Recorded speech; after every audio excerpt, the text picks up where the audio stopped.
பிரியமானவர்களே, ஆண்டவரும் அருமை இரட்சகரமாக இருக்கிற இயேசு கிறிஸ்துவின் இனிய நாமத்தினாலே இந்த நல்ல காலை பொழுதிலே உங்களை சந்திப்பதிலே நான் அதிகமாக மகிழ்ச்சி அடைகிறேன்.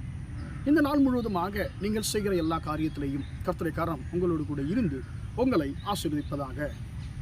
அன்பார்ந்த பிள்ளைகளே, லூக்கா சுவிசேஷம் 15ஆம் அதிகாரம் 11ஆம் வசனத்திலிருந்து கடைசி வரைக்கும் ஒரு உவமையை, ஒரு கதையை ஆண்டவராகிய இயேசு கிறிஸ்து சொல்லுகிறதை நாம் பார்க்கிறோம். அந்த லூக்கா 15ஆம் அதிகாரத்திலே 3 விதமான உவமைகளை குறித்து ஆண்டவர் சொல்லுகிறார். முதலாவதாக காணாமல் போன ஆடு, இரண்டாவதாக காணாமல் போன வெள்ளிக்காசு, மூன்றாவதாக காணாமல் போன இளைய மகனை குறித்து 3 விதமான உவமைகளை ஆண்டவராகிய இயேசு சொல்லுகிறார்.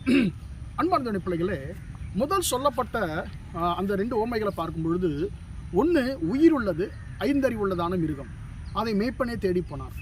ரெண்டாவது உயிர் இல்லாதது, அது அசையாதது, அது ஒரு பொருள், அதை அதற்குரிய சொந்தக்காரர்களை தேடி எடுக்கிறார்கள். மூன்றாவது சொல்லப்பட்டது தேவ சாயலின்படி, தேவ ரூபத்தின்படி உண்டாக்கப்பட்ட 6 அறிவுள்ளதான மனுஷன்.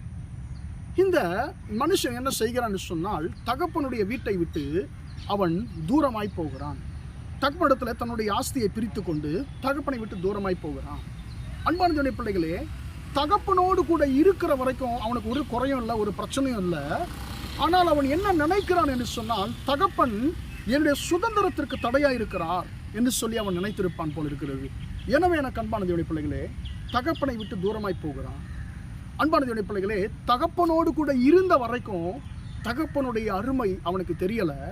தகப்பனை விட்டு தூரமாய் போன உடனே அன்பான தேவனுடைய பிள்ளை அவன் நினைத்தான், எனக்கு பணம் இருக்குது, என்னுடைய பணம் என்னை வாழ வைக்கும், எனக்கு ஞானம் இருக்கிறது, எனக்கு பலம் இருக்கிறது, எப்படியாவது நான் பிழைத்துக் கொள்வேன், முன்னேறுவேன் என்று சொல்லி தன்னுடைய சிந்தையை சாய்ந்து கொண்டு அன்பானதுடைய பிள்ளைகளே அவன் தகப்பனை விட்டு தூரமாய் போகிறான். தகப்பனை விட்டு தூரமாய் போன பொழுது அவனுடைய வாழ்க்கையிலே அவன் குறைவுபட தொடங்குகிறான். ஒரு கட்டத்தில் யோசிக்கிற அன்பானதுடைய பிள்ளைகளே, அவனுக்கு வேலையும் கிடைக்கல. கடைசியில் பன்றி மேய்க்கிற வேலை கிடைத்தது. அந்த பன்றிகளுக்கு சாப்பாடு இருக்குது, அந்த மனுஷனுக்கு சாப்பாடு இல்லை. அட்லீஸ்ட் அந்த பன்றிகள் தின்கின்ற தவிட்டுனாலேயாவது என்னுடைய வயிற்றை நிரப்பிக் கொள்ளலாம் என்று சொல்லி நினைக்கிறான். அது கூட அவனுக்கு கொடுக்கப்படவில்லை.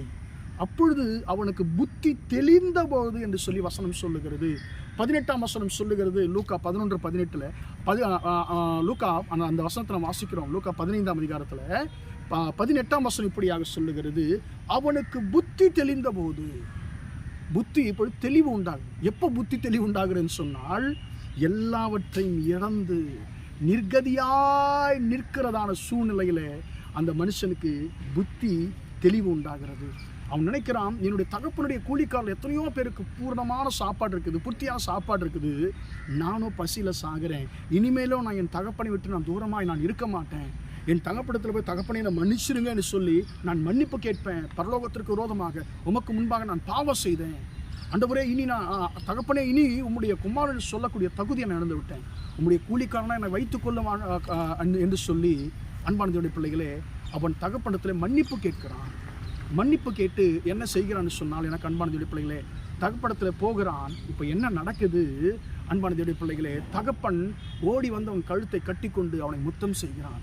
அவனுடைய பாவங்களை மன்னிக்கிறான், மீண்டுமாக சேர்த்துக் கொள்கிறான். அன்பானதுடைய பிள்ளைகளே, நீங்கள் எங்கே இருக்கிறீர்கள்? நீங்கள் கர்த்தரிடத்தில் இருக்கிறீர்களா அல்லது கர்த்தரை விட்டு தூரமாக இருக்கிறீர்களா என்பதை நீங்கள் அன்பான தேவனுடைய கொஞ்சம் சோதித்து பாருங்கள். அன்பான தேவனுடைய பிள்ளைகளை, எனக்கு சுய புத்தி இருக்கிறது, எனக்கு ஞானம் இருக்கிறது, நான் எல்லாவற்றையும் பார்த்து கொள்ளினாலும் முடியும் என்று சொல்லி நீங்கள் நினைத்து கொண்டிருப்பீர்கள் என்று சொன்னால், உங்களுக்குரிய எல்லாவற்றையும் நீங்கள் இழந்து போக வேண்டியிருக்கும். வசனம் சொல்லுகிறது, உன் சுய புத்தின் மேலே சாயாதே என்று சொல்லி வார்த்தை சொல்லுகிறது. அன்பான தேவனுடைய பிள்ளைகளே, நாம் எங்கே இருக்கிறோம்? நம்ம கர்த்தரோடு இருக்கிறோமா அல்லது கர்த்தரை விட்டு தூரமாக இருக்கிறோமா என்பதை நாம் கொஞ்சம் யோசித்து பார்ப்போம். ஆண்டவரே, நான் உண்மை விட்டு தூரமாக இருக்கிறதுனால நான் எல்லாவற்றையும் இழந்து போயிருக்கிறேன். என்னுடைய வாழ்க்கையில் ஆண்டவர் குறைவை தவிர அவர் ஒன்றுமே இல்லை. உம்மை தேடிக்கொண்டிருந்த பொழுது என் வாழ்க்கையில் குறைவே இல்லை. இப்பொழுது உமக்கு தூரமாக இருக்கிறேன். சபைக்கு போகிறதுனால என்ன சபை, என்ன ஆண்டவர் என்று சொல்லி நான் அலட்சியமாக நினைத்து நான் உம்மை விட்டு விட்டேன். இப்பொழுது என்னுடைய வாழ்க்கையில் குறையை தவிர ஒன்றும் இல்லை. ஆண்டவரே, என்னை மன்னியும், இன்னும் கிட்டி சேர்த்துக்கொள்ளும் என்று சொல்லி நாம் அன்பானவர்கள் என்னுடைய வாழ்க்கையை சீர்படுத்திக் கொள்வோமாக. கர்த்தர் நிச்சயமாக நம்முடைய வாழ்க்கையை மீண்டுமாக அவர் நம்மை ஆசீர்வதித்து இழந்து போன காரியங்கள் நமக்கு கொடுக்க வல்லவராக இருக்கிறார். ஜெபிப்போமா? இரக்கமுள்ள தகப்பனையும் நன்றியோடு துதிக்கிறோம், ஸ்தோத்திரிக்கிறோம். இம்மட்டுமாக இந்த வார்த்தைகளை கேட்ட நம்முடைய பிள்ளைகளை ஆசீர்வதியும் ஆண்டவரே. அப்பா, நாங்கள் ஆண்டவரே ஸ்தோத்திரம் ஆண்டவரே, உம்முடைய மேன்மையை அறியாத ஆண்டவர் இளையகுமாரனை போல நாங்கள் அந்த சுயபுத்தின் மேல் சாய்ந்து கொண்டு ஆண்டவரே ஸ்தோத்திரம் ஆண்டவரே, எங்கள் மனம் போன போக்கிலே வாழாதபடிக்கு உம்மை மட்டும் சார்ந்து கொண்டு ஆண்டவரே அப்பா உமக்கு பிரியமான ஒரு வாழ்க்கை வாழ கர்த்தர் உதவி செய்யும். ஆண்டவரே, இன்றைக்கு உம்மை விட்டு தூரமாக இருந்து எல்லாவற்றையும் இழந்து போயிருக்கிற உம்முடைய பிள்ளைகளை கர்த்தர் நீர் கண்ணோக்கி பாருங்கய்யா. அவர்களை மீண்டுமாக உங்ககிட்ட சேர்த்துக்கொள்ளுங்க ஆண்டவரே. அவர்கள் இழந்து போன எல்லா காரியங்களையும் கர்த்தர் நீர் கொடுத்து நடத்தும்படியா இயேசு நாமத்தில் ஒப்பு கொடுத்து ஜெபிக்கிறேன் ஜீவனுள்ள நல்ல பிதாவே. ஆமேன் ஆமேன். பிரியமானவர்களே, கர்த்தர் உங்களை ஆசீர்வதிப்பார். ஆமேன்.